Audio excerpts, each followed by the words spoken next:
Hi everybody, we're here in Airbrush Nation in Los Angeles, California. We have Ergun Yasar from Australia visiting Los Angeles for the first time. Um, we've been around going to Long Beach, Los Angeles, Hollywood and everything. We're having fun. We've been eating Mexican food, all different types of food, and finally we stopped by to say hi here in my home, Airbrush Nation.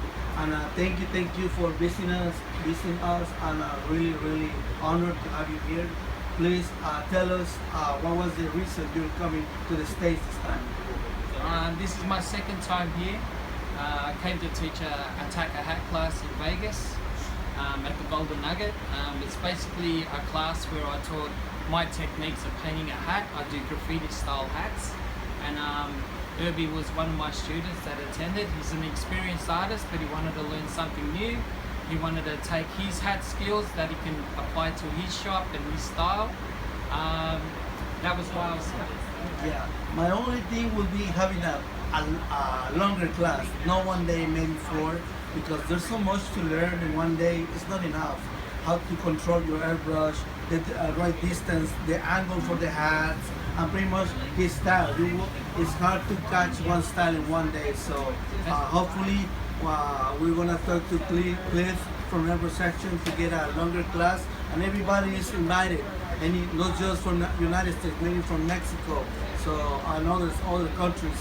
Please, you have a chance, you need to take this class. It's a great class, and I learned a lot. Look, it is a difficult class at first. I mean, nothing's easy. You have to work at it. I've been doing it for 20 years, but airbrushing professionally for the last 10 years. It's a graffiti style of lettering. You're gonna have to do a lot of research. You're gonna have to look at magazines. You gotta draw a lot. It's not just your airbrush skills. It's your physical pen and paper skills. That's basically it. Once you get your foundations right with your airbrushing, you can apply that to your hats, or your t-shirts, or anything you do with your airbrush. So how long have you been airbrushing at a professional level, and how do you start this pretty much unique style of airbrushing? Trendy. I started in 1991, professionally airbrushing for the last 11 years or so. The I didn't come across with the hip-hop type of feel that I have, the movement, people wearing, graffiti shirts, graffiti hats, graffiti shoes, but I just thought the hats would look really cool on their heads instead of something the shirt gets blocked, obscured when people are dancing, moving around, whereas the hat stays on their head. Okay, that's great. Now, can you please tell us a little bit about your beginnings as an airbrush? How do you decide to airbrush? Yeah, a friend of mine started airbrushing tees. He was a graffiti artist. He started way back in '91.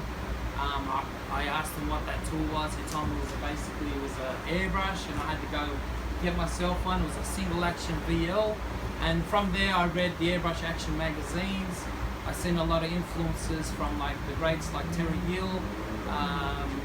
There's so many to name. I just can't name everyone right now, but we've got good Australian influences like Wayne Harrison. He's like our Terry Hill in Australia.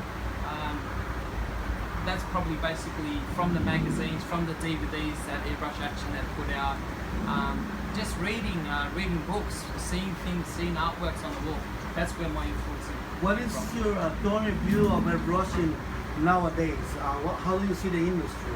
I see the industry growing. It's growing a lot faster due to social media. I mean, if it wasn't for social media, I wouldn't be here. That's a positive thing. It just keeps growing. Yes, I met you through Instagram, and I started typing you, and you were so nice to answer me.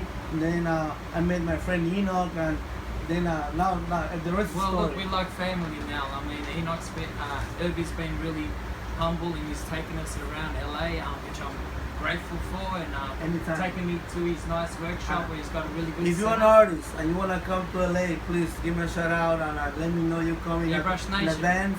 And if I have time, I'll try to take you around to show you my town. This is a great place to be. Everybody's welcome at Airbrush Nation. Yes, most definitely. I mean, I'm humbled to be here in his presence. Plus, he attended my class, which I'm really humble for. I mean, He was a good student. He knocked out the hacks just like us. And Enoch style, you did it really well. I was surprised, you know. I thought I gave him a challenge, but he did it pretty easy. Okay. We're about to finish. Can you tell us what would you tell, like an advice to the people that's beginning to airbrush these days, young or older, whatever they're doing? What is your advice? My advice is to never give up, because an airbrush is a tool. It's something you got to learn. It's not something you just pick up and master straight away. So just keep at it and don't listen to negative feedback. Always listen to yourself and go for your heart. Okay. Where we can find you?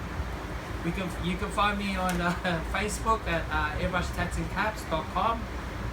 Also on Instagram as Jadea1 or Airbrush Caps, and our website, which is www.airbrushtatsandcaps.com.au. So here, thank you for coming to our conversation again. This is your house. Please keep bringing us more artwork.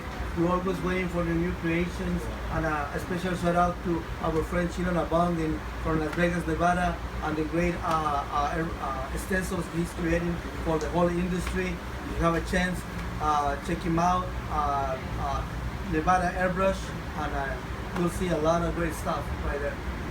Plus Airbrush Nation. Airbrush Nation. See you next time. Thank you, Enoch.